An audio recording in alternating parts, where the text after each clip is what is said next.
The other day, I got into my boy's car for what was supposed to be a 20-minute drive to go get food, right? Simple, straightforward, no complications. And by the time we pulled back up to the crib, I realized I had just survived one of the most socially complex experiences a human being can go through. Because nobody ever talks about the unspoken rules of being a passenger in someone else's car. Now look, getting to somebody's car sounds like the most basic thing in the world.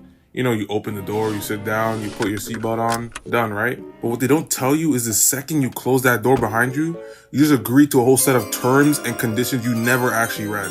And now you're locked in, going 60 miles an hour on a highway with absolutely no way out. Before we get started, please subscribe and watch to the end. Let's start with the very beginning. The moment you get into someone's car, the first thing you're immediately faced with is the music situation, bro. Whoever is driving controls the aux. That's just law. It's always been, it always has been. But here's where it gets complicated, because depending on who's driving, you're either gonna have the best ride of your life, or you're about to sit there nodding your head to something you have absolutely no business nodding your head to. Hey, you know this one, right? Oh, yeah. This goes crazy. Mm-hmm. Yeah. Can you turn this shit off? You don't know that song. You've never heard that song in your life. But you're in their car, so now you know that song. The worst is when the driver is one of those people that skips every single song before it gets to the good part. Like, they'll put on something, get 8 seconds in, and then immediately switch it. Every time. And you're just sitting there like, bro, that was literally just getting started. But you can't say nothing because it's not your aux. You're just a guest. Act like one. And God forbid you actually ask to put something on, because now you entered a whole new level of the game. Yo, you mind if I throw something on real quick? No, go ahead. And now the entire energy of the car is on you, because whatever you put on is now a direct representation of your character as a person. You put on something they don't fuck with? Awkward silence for the next 4 minutes. You put on something they love? Now you're the greatest passenger of all time. The stakes are genuinely insane for something so small. But the music situation is just the appetizer, because the real test comes when it's time to figure out where the hell you're actually sitting. If it's just you and the driver, everybody knows you sit in the front. It's just basic human decency. If you get in someone's car and really go to the back when it's just the two of you, you've essentially told that person you're just an Uber driver.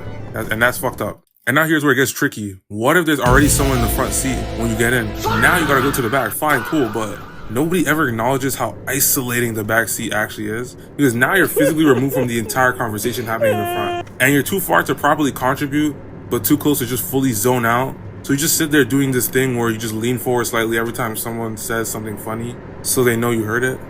Like, ha, that's crazy, yeah. That's crazy.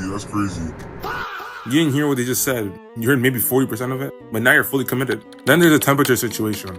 And this one right here has ended friendships. Because guess what? The driver controls the temperature too. If they're hot, it's hot in there. If they're cold, you're sitting there in a light jacket questioning every decision you made that morning. And you can't say nothing, because the moment you do, yo, is it hot in here, or is it just me? What? Nah, I'm actually freezing right now. What are you talking about, bro? Because now it's a standoff, and nobody wins in a standoff in someone else's car. Because at the end of the day, it's their car. You're just visiting. They could throw you out on the highway if they wanted to.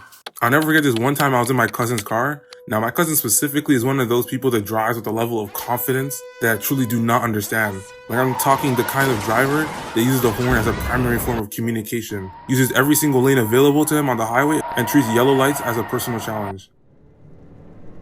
Yo, I think that light's turning yellow. Yo, I think that light's yellow. Yo, it's gonna turn red. Yo, stop. What are you doing? Yo, you good? Yeah, I'm good. Why? Nah, that light was just... We made it, didn't we? But that light... We made it, didn't we? But the light... We made it, didn't we? Alright, chill, back up. We made it, didn't we? And at that point, I had nothing to say, because technically he was right. We did make it. But I aged about 4 years in the process. Because here's the thing nobody prepares you for. When you're a passenger in someone else's car, you have absolutely zero control over anything that is happening. And for some reason, that is the most uncomfortable feeling in the entire world. Oh, you good over here? Yeah, I'm just looking out the window. You are not looking out the window. You are processing. And then finally the ride is over. You pull up to wherever you're going, and now comes the last unspoken rule that most people don't even realize is a rule until they break it. You do not get out of that car before acknowledging the driver. I don't care how short the ride was. I don't care if you were literally just going around the corner. You look that person in the eyes and you say something. Good luck. Appreciate you. Appreciate the ride. Something. Anything. Because nothing is more disrespectful than a passenger that just opens the door and walks away like they just got off a bus. Like a person uses their gas, their time, and their personal vehicle that they pay insurance on every single month. The least you can do is 2 words on the way out.